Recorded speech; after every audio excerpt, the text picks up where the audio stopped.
Batcast. Coluna do Júris, com Renato Levin Borges.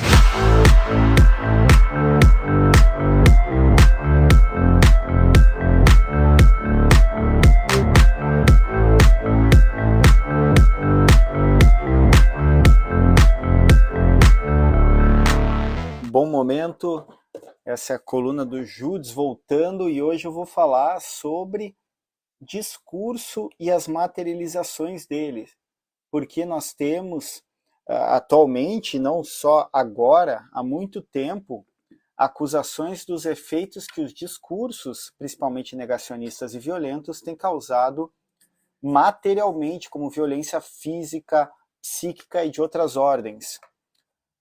Na obra A Ordem do Discurso, que na verdade é uma palestra do filósofo francês Michel Foucault, ele fala que o discurso, e ele define o discurso assim, como algo muito pequeno, como algo que parece talvez ínfimo, mas também que chama a atenção da história da humanidade, pelo menos do Ocidente, por seus perigos. E por que ele pensa isso? Ele define o discurso como um bloco tático dos poderes.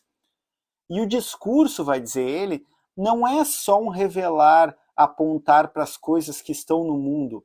O discurso ele forma valores subjetivos, o que ele chama de subjetivação na obra dele, e forma circuitos de afetos. Os discursos, eles são regulados, então importa quem pode falar, o que fala e quando fala. E nós temos essa regulação, seja por exclusão, seja por restrição, seja por toda a ordem de hierarquia, que nossa sociedade, sabemos, o Estado moderno é baseado sobre o racismo e o sexismo, acabam regulando quem pode falar e qual alcance esses discursos podem ter.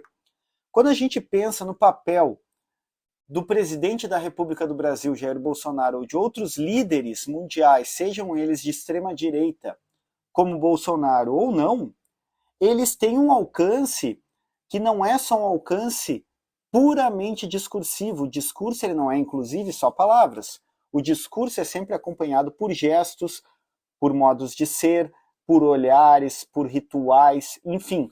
Então, quando alguém como Bolsonaro vive incitando metralhar a petralhada, por exemplo, o que ele está dizendo, e assim é uma tática da extrema-direita global, de jogar no limite da piada, do humor, para propagar seus valores, ele está produzindo e legitimando sujeitos que passam a ver o mundo no qual as pessoas que eles identificam sob essa categoria bastante abstrata da petralhada seja passível de ser eliminada.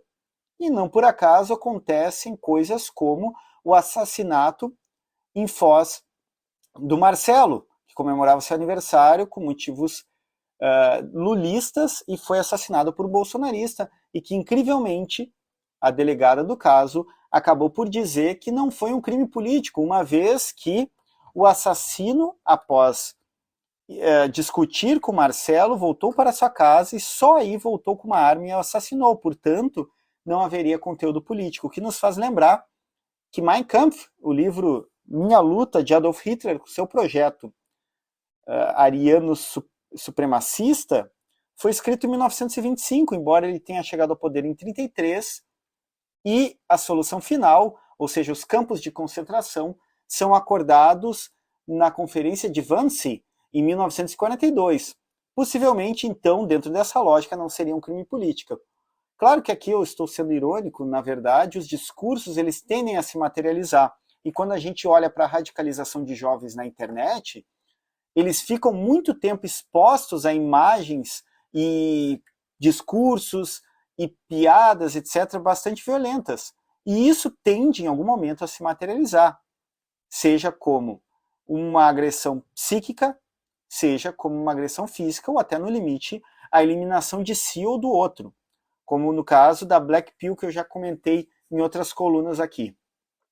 Bom, no caso do nosso presidente, que está sendo acusado de radicalizar a população, sob uma perspectiva de análise do discurso Foucaultiana, sim, isso é verdade. Porque se alguém com o alcance do presidente, que teve 58 milhões de votos, ou ou seja, ele tem um apoio mesmo que tenha diminuído, ele é escutado por uma grande parte da população, causa, dentro dos afetos e das subjetividades daqueles que o apoiam e até daqueles que não o apoiam, a legitimação de discursos e atos que ele abertamente defende. Ele não usou uma metáfora para dizer devemos tirar os petistas do Brasil. Ele disse nós temos que metralhar a petralhada. Se a gente for olhar para como os discursos dele tratam as mulheres, ele está nesse discurso de vários modos defendendo e promovendo horizontes nos quais as mulheres ocupam um lugar bem marcado de gênero heteronormativo de submissão ao homem, assim como ele faz com as minorias, como os indígenas e os negros no Brasil. Então, a preocupação que eu, como pesquisador, e muitas pessoas têm e apontam é essa tentativa de desvincular a responsabilização ou relação de causa e efeito de um discurso violento do ato, quando ele se materializa, é muito frágil, não corresponde com a realidade, porque a realidade nos mostra que há um aumento dos atos violentos no Brasil a partir da eleição de Bolsonaro.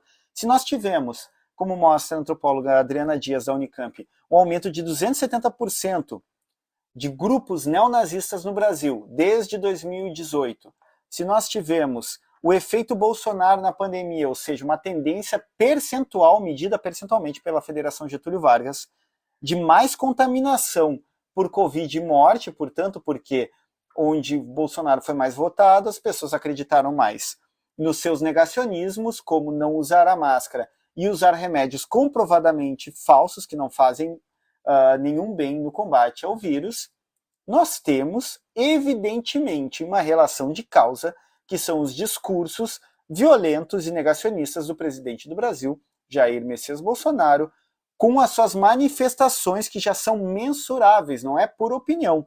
Por isso eu trago aqui o aumento de 270% dos grupos neonazistas.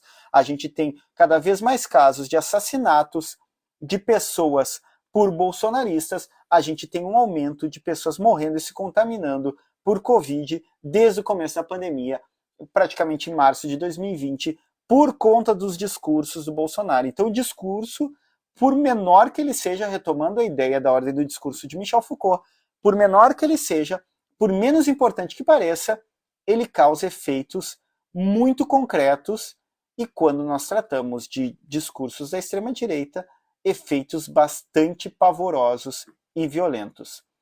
Era isso, essa foi a coluna de volta do Judes dessa quarta-feira.